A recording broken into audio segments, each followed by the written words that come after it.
Sevgili dostlar merhaba. Sevgili Özel Şendir'le yapmış olduğum bir radyo programını daha sizin için seçtim ve onunla ilgili bazı görseller ayarladım. Bu videoda sineler anlatacağım. Onu kısaca bir özetleyeyim size isterseniz. Hititleri biraz konuştuk. Hititlerdeki Pankuş Meclisi ve Pankuş Meclisi'nin işleyişi, aynı şekilde Osmanlı'daki divanda buna benzer bir şey yapıyor muydu veya çok farklı bir alanda mıydı diye bir iki karşılaştırma yaptık. Lidyalıları konuştuk, paranın hayatımıza girişini konuştuk, paranın hayatımızdaki işleyişini biraz konuştuk, nereden gelip nereye gittiğini konuştuk. Hatta videoda olmayan bir şey anlatayım size. Paranın hayatımıza girişini videoda detaylı anlatıyorum ama size her gün cebinizde taşıdığınız o küçük bozukluklarla ilgili bir tüyo vereyim. Şimdi cebime bakacağım. Cebimde varsa bunun üzerinden hatta size anlatacağım. Evet var. Şimdi bu 10 sent. Bakın kenarı tırtıklı. Şimdi Hititler bizim hayatımıza parayı koydu ama şöyle de bir yemin ettirmediler. Yani ben parayı nasıl bulursam sen de öyle kullanacaksın diye bir yemin ettirmediler. Şu çok ilginç bir şey. Paranın etrafı niye tırtıklıdır hiç düşündünüz mü? Veya tırtıklı değilse bile etrafına bir güvenlik bandı vurulur bir şekilde. Antik çağda para ilk kez hayatımıza girdiğinde değerli dostlarım neydi? Gümüş ve altındandı. Ve bazı uyanıklar ne yapardı? Bu gümüş ve altın parayı belli bir gramajı temsil eder. Bu belli bir değeri var. Kenarından ufak ufak altın tozu ve gümüş tozu alır onu biriktirirlerdi. Düşünün mesela bakkalsınız o dönemde veya bir hanınız var. Her gün bu altın ve gümüş tırtıklama işini 200 kişiye yapsanız 200 gram altınınız olur sizin her gün. Bunu bir ayla çarpın, sonra bir yılla çarpın. İşte antik çağdaki bu sikkelerdeki altın ve gümüş hırsızlığına karşı bir güvenlik şeridi olarak paraların kenarına şu tırtıklar yapılır. Ondan sonra da hayatımıza bir daha çıkmaz. Yani bu altın olmamasına rağmen bu güvenlik şeridini halen uygularız. Bunu niye anlattım? Çünkü hayatımızda buna benzer çok şey var. Yani hayatımızda binlerce yıl önce bir geleneği, bir duayı, bir ritüeli temsil eden binlerce şeyi tekrar ederiz, yaparız ama bir türlü hayatımızdan çıkarmayız. Neyse konuya geleyim. Parayı işlerken Lidyalılar anlattık, İyon-Kent devletlerini anlattık biraz. Ondan sonra dediğim gibi matbaanın bölgeye gelişiyle ilgili bir şeyler konuştuk. İşte şifayı biraz tıbbı falan konuştuk. Medrese hayatıyla üniversiteyi karşılaştırdık. Osmanlı'daki o süreci birazcık konuştuk. Süremiz yettiğince. Tüm yorumlarınızı okuduğumu, hepsini not ettiğimi bilmenizi isterim. Çok keyif alıyorum. Sizden o güzel cümleleri duyunca çok mutlu olduğumu bilmenizi istiyorum. Çok büyük şeref ya her şeyden önce. Hani bilginin kutsiyeti paylaşımından gelir. Eğer siz bir şey biliyorsanız ve bu sizin bilmenizle sınırlı kalıyorsa o zaten bilgi değil. O mezara gömülmüş olan bir değerdir. O kadar. Üstü kapatılmış ya da tabutun içine konup üstü çivilenmiş olan bir değerdir. O değerin ortaya çıkması paylaşımladır. Beni izleyerek bu bilgi paylaşımına taraf olmamı sağladığınız için teşekkür ediyorum. Yazdığınız yorumlar, önerdiğiniz her şeyi dikkate alacağımı ve çok daha büyük bir video arşivine doğru yol aldığımızı bilmenizi istiyorum. Sanırım bundan sonra küçük bir ara vereceğim radyo programlarına. Çünkü size Akko'yu anlatmak istiyorum. Akko ile ilgili çok güzel görsellerim var. Kürtçe niye yok hocam diye çok yazan oldu. Onu da söyleyeyim. Bundan sonra belki de şeyi de yaparım. Akko'dan sonra Türkçe ilkel mitolojiye başlangıcı da yaparım. Sanırım Kürtçe'de ilk videom 1-2 güne çıkacak. Onu da hazırlayacağım. İlkel mitoloji ve mitolojinin başlangıcı, inancın başlangıcı ile ilgili bir video çıkacak. Çünkü radyo programlarını Kürtçe'ye çevirmem çok zor. Ya da varsa aranızda birisi benimle Kürtçe soru cevap yapabilecek. Keyifle bunu yapar. Çok güzel bir şekilde de yayınlarız. Dediğim gibi bilginin paylaşımına kutsiyet katmama vesile olduğunuz için size çok teşekkür ediyorum. Yeni videolarda ve yeni paylaşımlarda birlikte olmak dileğiyle. Sevgili Mesut Alp'le bu hafta ben okuyunca ya bir dakika dedim, bunu bir konuşmamız lazım. Niye? Çünkü Hititler, şimdi Hititleri biliyoruz ama Pankuş Meclisi adını belki okullardan hatırlarsınız. Ya adam bildiğin biraz şey gibi durumu varmış, hani bir hafif Azerbaycan durumu varmış işte, kral en yetkili, onun yardımcısı kraliçe falan filan, ama Pankoş Meclisi diye bir meclis kurmuşlar. Aslında her uygarlık bir şeyler bırakmış Anadolu'ya. Sevgili Mesut bizimle birlikte. Mesut günaydın, hoş geldin İnce Ayar'a. Günaydın abi, iyi yayınlar. Sağ olasın. Ya bu Hititler ne yapmaya çalışmışlar böyle? Yani tarihe bak, milattan önceki bir dönemde meclis ve denetim mi getirmişler? Ne söyleyebilirsin bize? Oradan başlayalım mı ne olursun Mesut? Eyvallah. Yani biraz öyle bir görüntüsü var aslında Pankoş Meclisi'nin, ama direkt kelime karşılığı olarak sadece meclis olarak kullanılmıyor. Bazen cemaat, topluluk, akil adamları, insanları deriz ya. Hı hı. O anlamda da bir kullanım söz konusu, ama meclis kullanımına bakıyorsunuz, Sümerler'de de meclise benzer kentler özelinde, onun altını çizelim. Buna benzer çıkışlar var. Bazı kaynaklar Hitit'teki bu meclisin, kralın yetkileri ve kararlarını sağlama alma, hani doğru mu değil mi, gerekli mi gereksiz mi gibi bir yetkiye sahip olarak değerlendiriyor. Bu bir tartışma konusu. Bazı bilim insanları da, hocalarımız da yok diyor. Sonuçta mutlak iktidar zaten kralındır.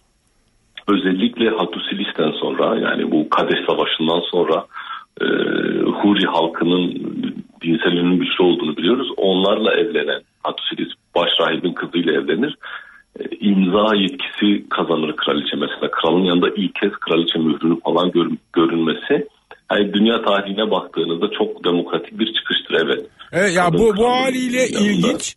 Peki bir şeyi sorayım. Şimdi aslında kral sadece kral değil, aynı zamanda başrahip, başkomutan, başyargıç. Evet, yani bütün yetkileri elinde toplamış kral. Bu zaten aslında bizim kozmopolit kentlerin, yani çok kültürlü, çok katmanlı kentlerin oluşumundaki ilk adım abi. Yani daha önce insanlar bir arada tutan neydi? İnanç ve o inancın dinamosu olan şahıs. Şaman olabilir, rahip olabilir, efendim söyleyeyim, başka sihirbaz, büyücü bir şey olabilir. Daha önce kral iktidara geldiğinde, güçlü bir savaşçı iktidara geldiğinde başrahibin ona bir tokat atması gibi törenler falan vardı Sümerler'de. Sırasıyla bu adam artık neye dönüştü? Başrahip unvanını da aldı. Çünkü din görevlilerinin de en üstünde oldu. En sonunda... Ama çok tanrılı bir dinde başrahip olunca ne oluyor? Tanrılarla insanlar arasında... Baş tanrı vardır. Baş tanrı var. Anladım. Tabii anladım. Orada da bir meclisten söz edilir. Hani Zeus gibi düşün, Apollo gibi düşün. Zeus ve işte çocukları olarak düşün. Baş tanrı mesela Teşur'tur Hititler'de. Binden fazla tanrıları vardır Panteon'a baktığınızda. Çünkü Hititler için problem değildir. Hangi medeniyeti, hangi topluluğu kendi himayelerine alırlarsa tanrılar da direkt Panteon'un içine alırlar. Ama baş tanrısı onların şahsi baş tanrısı. Yani Hatti, Hitit dediğimiz o halkın baş tanrısıdır. Bunun birçok örneği var. Mesela Roma'da da bu değişir sürekli. Nasıl değişir? Hangi imparator hangi tanrıya daha fazla inanıyorsa onun iktidarında büyük tapınaklar onun adına yapılır. Allah yani Allah. Sürekli Zeus değildir kral olan, en güçlü olan tanrı. Bakıyorsunuz birisi Jüpiter'e daha fazla tapınım gösteriyor. Her yerde Jüpiter tapınakları patlıyor bir anda o imparator döneminde. Netice itibariyle o kutsiyetten geliyorlar. Kimseyi de rahatsız etmiyor. Anladım. Peki bir şey yine benim dikkatimi çekti. Anal diye bunların yıllıkları varmış ve aslında Tanrı'ya karşı günlük yazmak gibi bir şey galiba, değil mi? Doğru mu? Böyle midir Mesut o iş? Ya anallar evet, biraz o yönü var. Aslında bunlar bir nevi tapınağın arşivleridir abi.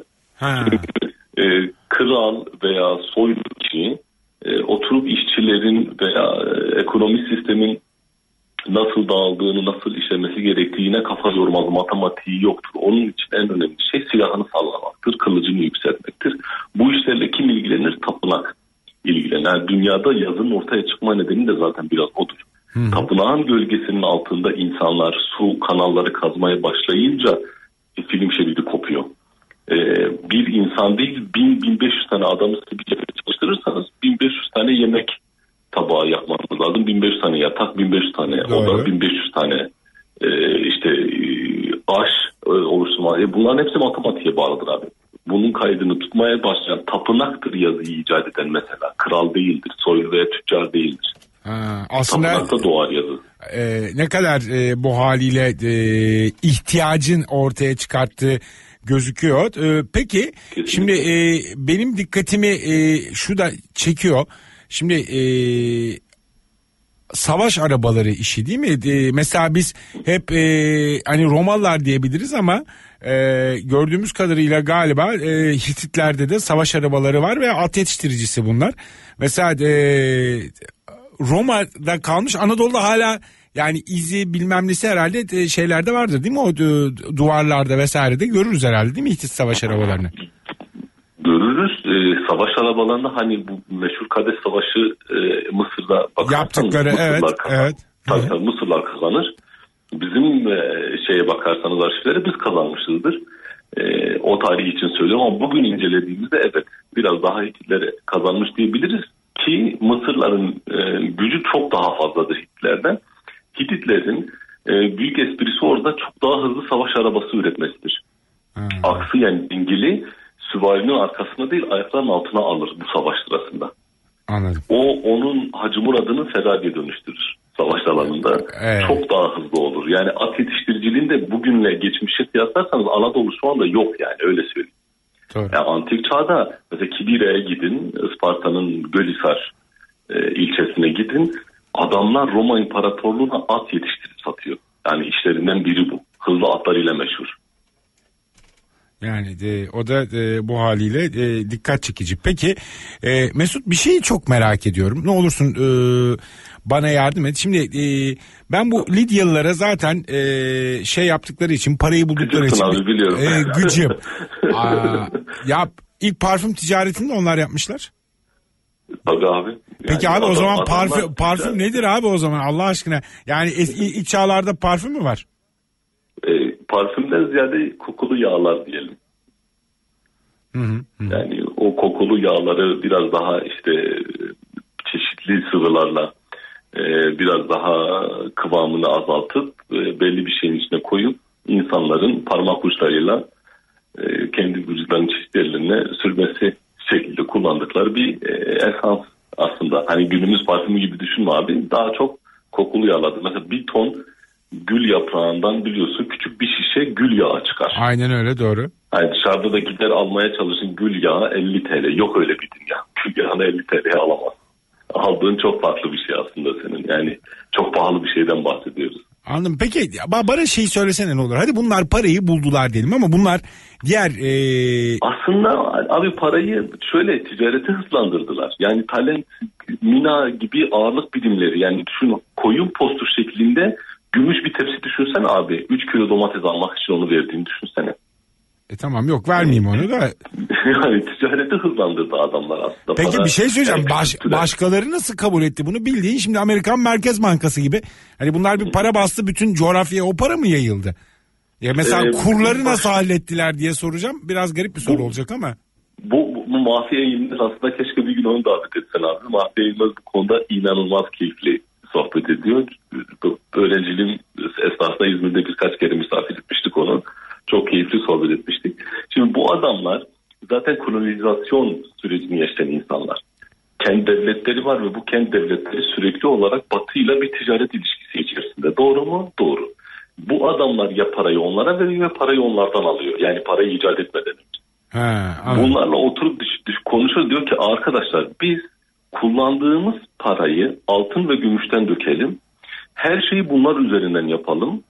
Ve bunların bir değer karşılığını da bir yerde muhafaza edelim. Günümüzde kullandığımız o saçma sapan kağıt paranın değeri nereden geliyor abi?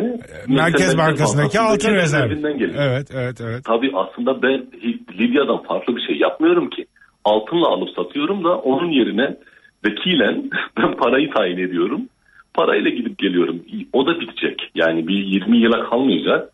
Bizim olayımız tamamen dijital bir dünyada. Hiç paranın kullanılmadığı, cebimize hiç para girmeden bir kartla tüm hayatımızı idame ettireceğiz. Bunun teminatı ne? Merkez Bankası'nın koyduğu altın. Yoksa her gün para basalım. Aynen öyle. O zaman bunu yapamaz. Hiçbir şey olmaz. Peki bu süs eşyasını bulduğundan bahsediliyor. Ya bak, bu Lidyalılar hakikaten tam ticaret kafalıymış. Bir kere hiç buna söylenecek bir şey yok. Manisa'nın Salihlisine düşüyor değil mi? Mesela hani bizde ticaret olarak şey denilir. Kayseriler, Kayseriler denilir, Aksekiller denilir. Hani ticaret kafası daha gelişmiş olarak ama Manisa Salihli, Turgutlu o ara.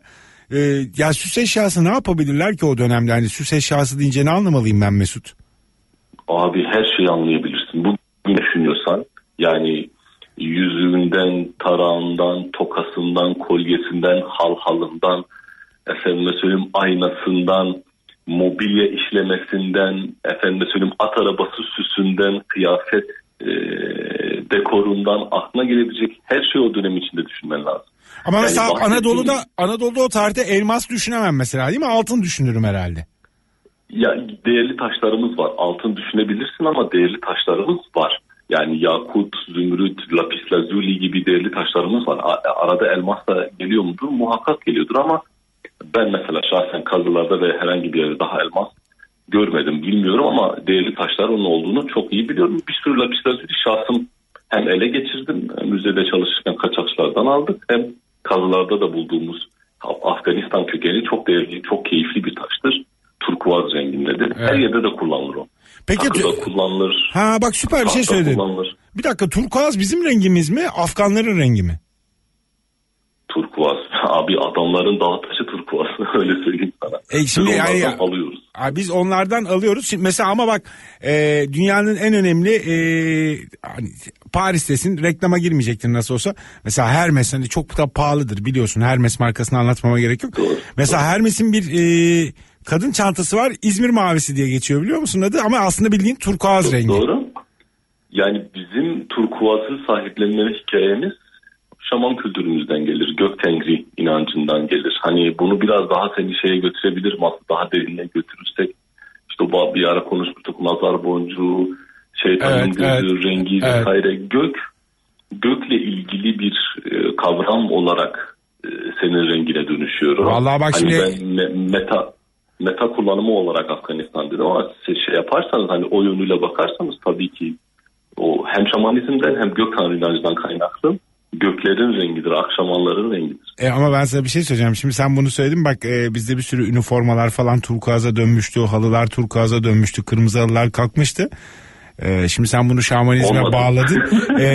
Tahminen bir daha renk değişimle. Ama bir şey söyleyeceğim. O vergiyi de biz veriyoruz Mesut. Bir dur gözünü seveyim. Bize bir daha. Abi aslında oraya girersem şu anda hani belli bir ideoloji adına yapılan birçok şeyin köklerini anlatırsam olay komediye döner, öyle söyleyeyim sana yani. Anladım. Hiç o zaman oralara lütfen girip bize masraf çıkartma. Devam edelim. Şimdi bir şey çok dikkatimi çekiyor. Şimdi her medeniyetin dünyaya bıraktıkları olmuş. Şimdi ben bu iyonlara kafayı takmış durumdayım. Niye? Sağlamlar, evet. Efes, Milet, Foça, İzmir değil mi? Evet abi. Evet ama baktığımız zaman şimdi Pisagor, Thales, Diyojen, hatta Hipokrat hepsi Yunanistan'a mal edilir. Şimdi burada bu doğru saldırılarından kaçan akaların torunlarıdır. Evet. Öyle söyleyelim. Yani bu adamlar belli bir şiddete maruz kalıp bizim bugünkü Türkiye coğrafyasına, Anadolu'nun batısına yerleşir ve kendi devletleri kurarlar. Bu çok önemli bir detaydır. Bunun altını çizmek lazım. Yani her gelen aşiret klan kendi bağımsız devletçiliğini kuruyor bir yerde. Totalinde biz onlara iyonlar diyoruz ama herkes kendi içinde bağımsız ve bu adamlar inanılmaz tacirler. Yani inanılmaz iyi para yönetimi ve ticaret kültürleri var. Hadi ya. Bunu da tabii ya bundan dolayı çok iyi bir etkileşime sahipler. Yani Efes gibi bir şehrin doğumu kolay değildir Özay. Yani antik çağın binlerce yıl öncesinden bahsediyoruz. Bugün o ihtişamda iki tiyatromuz yok Türkiye'de yani. Aynen öyle. O da doğru. Doğru. Peki ya şimdi mesela Hipokrat hani o da şey diyebiliriz. Şimdi İstenköy dedikleri aslında şey değil mi? İstenköy Sakız değil mi bu? Hemen Çeşme'nin 40 dakika falan uzağındaki İstenköy odur aslında değil mi? Doğrudur abi. Bir de onlar biz biraz Yunan'ı biraz farklı algılıyoruz. Yunan deyince günümüzde Yunanca konuşan halk olarak görüyoruz ya. Olay çok daha farklı. Abi o Yunan kültürünü oluşturan background çok daha katmanlı bir şey. Yani 6. milattan önce 6. 7. yüzyıla inanılmaz bir 5. 4. yüzyıla kadar hatta inanılmaz bir demokrasiden söz ediyorsun. Ayrı ayrı devletlerken Perslere karşı birleşen bir güçten bahsediyorsun. Efendime söyleyeyim Büyük İskender'den sonra farklı bir yapıdan bahsediyorsun. Akalar, Dorlar, Selekesler, Pelesetler. Bunların hepsi çok farklı katmanlar ve çok farklı dönemleri temsil ederler. Bunların toplamıdır bugün konuşulan Yunanistan bölgesi. Anladım. Yani bugün biz nasıl Bizans'a hayır ona şu buna bu deyip Anadolu'da farklı bir kültürü yaratmaya çalışıyoruz ve yanılıyoruz. Biz hepsinin toplamıyız. Yunanistan bunu başarmış abi, ben hepsini toplamayayım dediği için hepsini ona mal ediyorsun. Başarmış demek ki bunu, bak sen ben bile bunu diyebiliyoruz. Evet, peki şu Hipokrat meselesi, şimdi hani Hipokrat yemini odur budur, galiba Hipokrat'ı en çok ayıran hani o birinci şey, hastaya hani tedavi etme gayesiyle de olsa bile zarar verme ilkesi galiba, değil mi? Yani Hipokrat'ı Hipokrat yapan iş biraz o, çünkü hani baktığımız zaman niye tıbbın babası, bir de İyon aslında öyle biliyoruz ama hani niye böyle sorusunun bir cevabı yok herhalde, değil mi? Çünkü hekimlik babadan oğula geçen bir şeydi. Geçen öyle bir şeymiş. Biraz filozofi bir şeydir abi. Yani salt doktor olmuyor o çağdaki adam. Ciddi anlamda felsefe, filoloji, astroloji ve tıp bilimi dersleri aldıktan sonra bunlardan birini seçip o yönde gelişiyor. Bizim Anadolu'da bu medrese kültürü buna karşılıktır mesela. Oradan pişmiş, olgunlaşmış mezun oldu demeyelim. Olgunlaşması, pişmesi, hamlığını bırakması lazım medresede ki çıksın. Adam çıktığında astroloji de biliyor, çeşitli sanat akımlarını da biliyor, tıp bilimine de haiz, dışarı çıkıyor. İdeolojisini böyle yayabiliyor zaten. Mürit, derviş, baba ilişkisi böyle gelişiyor zaten. Ve çoğunlukla da o birikimi babadan oğula aktararak o sürecin kesintisiz ilerlemesini sağlayan bir süreç yaratıyorlar. Peki ama bir şey söyleyeceğim. Doğru mu yani o dönemin ortalama ömrüne bakarsan Hipokrat'ın 90 yıl yaşamış olması mümkün mü? Mümkün, artık yakın bir zamandan bahsediyoruz. Sıra dışı uzun yaşayan insanlarla karşılaşmak mümkün o dönemde. Anladım. Peki, daha evveli deseydin 7.000-8.000 yıl önce soru işareti koyardık abi. Anladım. Peki bizde her şey biraz hani tarihi öğrenirken de hep bu Avrupa'da da tahminen ama tarih öğrenimi birazcık daha hani genel değerlendirmeyle beraber öğretildiği için belki iş yerine oturmuyor ama bunların farkına bir varmak lazım. Peki bu koloni kurma meselesi baktığın aslında ilk sömürgecilik desem yanlış bir şey olur mu? Buna derim, Algaze'nin çok güzel bir tanımı var. Informal Empire System'de beraber. Yani resmi olmayan, gerçek anlamda o amaçla olmayan emperyal sistemler ve bunu milattan önce 3. bine bağlar. Sümerlere bağlar. Ve Anadolu'nun Güney Mezopotamya'nın Informal Empire periferisi olduğunu söyler. Tabii Gilstein bunu çürüttü. Ama kolonizasyon Anadolu'da Roma İyon'dan çok daha önce var. Ne zaman var? 2. binde 1600'lerde Kaniş Karun'da var, Kayseri'de var. Nasıl bir yerde var? Rahmetli Tahsin Özgüç'ün kalmış olduğu Kültepe'de bir mahallenin tamamının Uruklu, Sümerli, Asurlu tüccarlar olduğunu görüyoruz. Gelip oraya yerleşmişler. Niye? Karşılıklı bir menfaat ilişkisi olduğu için. İkisinin de işine yarayan bir şey ve ortada savaş veya toprak alımı yok. Aynen öyle. Yani ve baktığın zaman da kültürel, yani tam bugünün globalleşmesinin galiba ilk küçük adımları desek. Tabii bravo. Globalleşmenin başladığı yer. Peki şimdi aslında Osmanlı'nın da yazılı kanunları var bildiğim kadarıyla, değil mi? Yani tabii ki. Kanunname-i Ali Osman diye gözüme çarptı. Aslında Osmanlı Devleti bu anlamda yazılı, yani mesela mühimmat defterlerinden bahsedilir ama Osmanlı bize yazılı neler bırakmış Mesut? Her şey abi. Osmanlı katip bir imparatorluk. Her şeyi yazmış. Her şeyi ama. Yani yaptığı seferde karşılaştığı şeyi bir de şöyle avantajlarımız var. Osmanlı'nın o beyler beyi veya miranlık verdiği uç beyliklerdeki adamlar Osmanlı'ya yer almak için kendi bölgelerinin kayıtlarını çok iyi tutarlar ve gönderirler bunları. Mesela Şerefname bunların en güzel örneklerinden biridir. Eşref-i Bitlisi'nin padişah için kaleme aldığı bölgedeki köy tüm aşiretlerin her detaylarını görebilirsiniz onun içerisinde. Osmanlı'nın devlet arşivine baktığınızda şimdi Osmanlı vergiyle ayakta kalan bir yapıya sahip. Savaşlar bir yerde duruyor zaten. Bu vergilendirme neyle mümkün olur? Kayıt altına almakla mümkün olur. Bundan dolayı her yeri kaydeder. Bunda bilirsin Anadolu'da çok yaygındır. Arada kentler basar salnameler diye. Şehirlerin kendine ait arşivleri vardır, yıllıkları vardır. Bir de zabit defterleri vardır. Yani mahkeme defterleri. Bunlar birçok şehirde, özellikle Mardin'de çok güzel örnekleri var. Çok iyi çevirileri yapıldı. Bunların hepsi basıldı. Ama bunun birçok şehrin de aslında yapması gereken bir şey. Orada siz kalkıp büyük dedenizin bir davasını okuyabilirsiniz. Öyle söyleyeyim. Evet. O kadar detaylı bilgiler edinebilirsiniz. Peki bir şey soracağım. Şimdi Sultan unvanını ilk kullanan 1. Murat değil mi? Yıldırım Beyazıt'ta Nibolu Savaşı'ndan sonra Sultan-ı İklimi Rum unvanı alıyor. Şimdi Sultan-ı İklimi Rum ilginç değil mi? Yani sultanı bir adım ileriye götürüyor galiba ve senin Rum dediğin aslında o Rumluğun ne olduğu konusunu galiba Osmanlı bizden çok daha iyi biliyormuş, öyle mi? Biliyor. Anadolu coğrafyasının adını biliyor. Orada biraz da mesaj var abi. Doğu sınırına bir mesaj gönderiyor. Diyor buranın sultanı benim. Rum'un artık şeyin bir beklentisi olmasın. İran'ın vesairenin. Hani burası artık tamamen bizim. Bu şeyde de vardır. Mesela 4 halife sürecinde de vardır. Herkes çok farklı sıfatlar kullanan. Hazreti Ömer'i, Ebu Bekir'i, Hazreti Osman'ın çok farklı sıfatlar kullanan. Hazreti Ali mesela imam olma sıfatını tercih eder. Diğerleri gölge, İslamiyet'in gölgesi, İslamiyet'in koruyucusu unvanlarını alırlar. Daha büyük, bir kimisi daha mütevazi kullanır. Yani bu sürekli olarak tüm uygarlık tarihinde tüm kralların, başkanların ya da imparatorların kullandığı şeylerdir. Sümerler'de, Asurlar'da, Romalılar'da, Yunanlar'da Büyük İskender'in kendisine bile kendisinin tarihine eder ya onun çocuğu olduğunu söyler.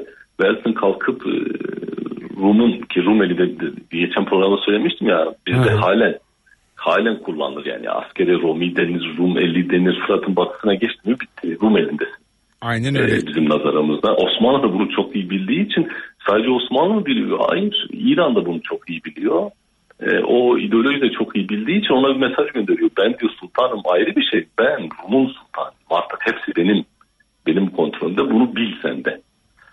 Yani aslında unvanıyla mesajı da veriyor. Şimdi baktığın zaman aslında yani mesela büyüdükçe aslında devşirme işi başlıyor değil mi? Yani Osmanlı kurulduğu zaman hani küçük bir beylik. Hep bazı şeyler. Peki divan bir şey midir? Hani tabii ki padişahın yetkisi sorgulanmaz ama divana alınan üyeler vesaire, vezir-i azamın yetkileri aslında Osmanlı'da bir miktar yönetimde ortak aklı galiba benimsemiş bir yapı değil mi? Benimsemek zorunda. Şunu unutmayalım. Padişah netice itibariyle bir insan ve onu yetiştiren bazı hocaları vardır. Ve sultan ne olursa olsun yani bizim gördüğümüz muhteşem yüzyıl gibi bir Osmanlı sarayı hayal etmeyin. Hani böyle bir şey yok. O sultan bir adım atınca ama bu adımlar büyük adımlar. Özellikle bunun altını çizeyim. Birçok Osmanlı reaksiyonu padişahın haberi olmadan gerçekleşip biter. Bakın birçoğu. Ben bahsettiğim çok ciddi bir Viyana kuşatması yapılacaksa, bir büyük İran seferi yapılacaksa çok büyük adımlardan bahsediyorum ve çok büyük vergi değişikliklerinden bahsediyorum. Bu durumda padişah oturur, akıl danışır. Sorar, bu imparatorluğun getirdiği bir gelenek değildir. Bunu da altını çizeyim. Osmanlı'nın Osman Beyliği olduğu dönemden gelen bir gelenektir. Aşiretin, klanın geleneğidir. Çünkü o aşiret ve klan iken yönetici aile vardır. Din işlerinden sorumlu aile vardır. Adalet işlerinden sorumlu aile vardır. Bu ailelerin büyükleri oturur. Aşiretin reisiyle ortak karar alırlar. Ve onlara da şey denir yani danışma evi, işte efendim ilim evi gibi kitaplarda bulunur. O işler o evlerde yürütülür. Gerekli görüldüğünde aşiret reisinin çadır altında toplanırlardı. Bu tüm imparatorlar, krallar için de geçerli olan bir şey. Delileri saymıyorum. Yani kafayı yemiş olanları saymıyorum ama ortak aklın ürünüyle hareket ederler. Sorar. Onu düşünmediğini o düşünmüş olabilir ki zaten imparatorların ya da padişahların birçok yanlış reaksiyonu da ona bağlarlar. Mesela X ideolojiye daha yakın olan danışmanın ve divan üyesinin padişaha yanlış yönlendirmesiyle o yanlış karar alınmış olunur genellikle. Ya o meşhur dilimize gelen laf değil mi? 40 yıllık yani olur mu kâni diye değil mi? Oradan gelen laflar vardır. Peki Fatih Sultan Mehmet şimdi bir dönem işte yok Hristiyan mıdır vesaire midir nedir? Papa'nın bir mektubu falan ama aslında şöyle bir adam.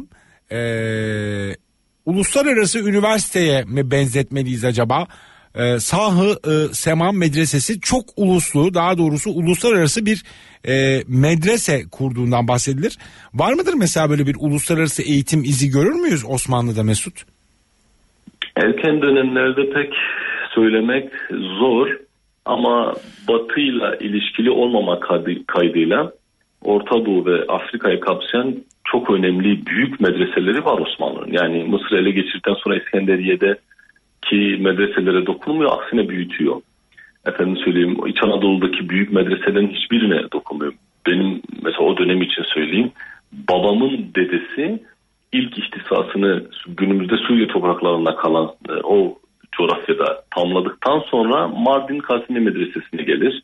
Efendim söyleyeyim, bizim buradakiler Bağdat medreselerine gider. Yani bu bahsettiğim Bağdat medreseleri, efendim Şam, İskenderiye medreseleri, İstanbul medreseleri, bunlar o dönem için uluslararası çapta büyük eğitim kurumları. Evet.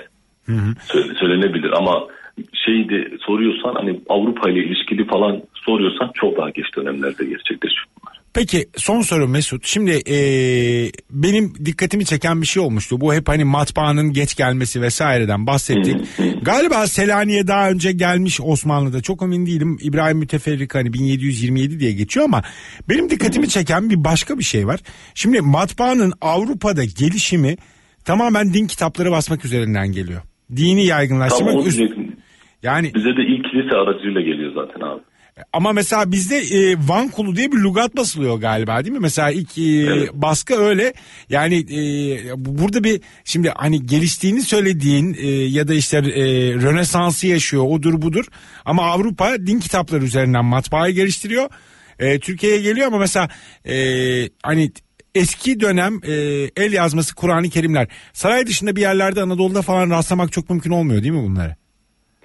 Evet, eskiden çok daha fazla mümkün iken günümüzde çok daha azaldı maalesef ama yine belli bir tarikatın, belli bir ailenin dini yönü güçlü olan aileyi kastediyorum. İşte Molla veya Seyda veya tarikat ehli ailelerde bunlar halen muhafaza ediliyor, aktarılıyor ama eskiye nazaran bu kadar yaygın değil. Matbaanın kilisenin dışında kendisini yaygınlaştırması zaten mümkün değildi abi. Yani ilkin bu misyonerliğe hizmet eden bir alet olarak hayatımıza girmeseydi Batı dünyasında matbaa yer bulamazdı. Misyonerliğe kolaylaştırmak adına matbaa girişte. Vay. Yani kilise bunu görmesi lazım, sevmesi lazım ki olur verebilsin. Ondan sonra dünyaya yayılabilsin ve hizmet edebilsin pozitif bilimleri. Bir yerde önce onun onayını alacak, ondan sonra hayatımıza girecek. Bakıyorsunuz mesela ben kendi bölgemden örnek vereyim. Sabancı Müzesi'ni gezerseniz Mardin'de matbaa görürsünüz bir tane. O 1870'li 1860'lı yıllarda Deruzafaran Manastırı'na ki o zaman Süryani Patriklik merkezidir. İngiltere Kraliçesi tarafından hediye gönderilir.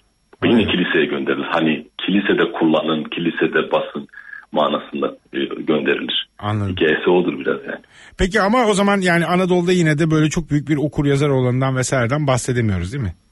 Bahsedemiyoruz. Bu okur yazarlık sürekli olarak zengin zümrenin, maddi durumu iyi olan zümrenin işidir maalesef abi. Yani halka inmiyor. Hani söyleniyor, matbaayı niye kabul etmedi, getirmedi. Yahu Osmanlı'da binlerce, yüz binlerce insan el yazmacılığıyla hayatını kazanıyor. Birisi elle yazıyor, birisi süslüyor, birisi çitliyor, birisi onu satıyor.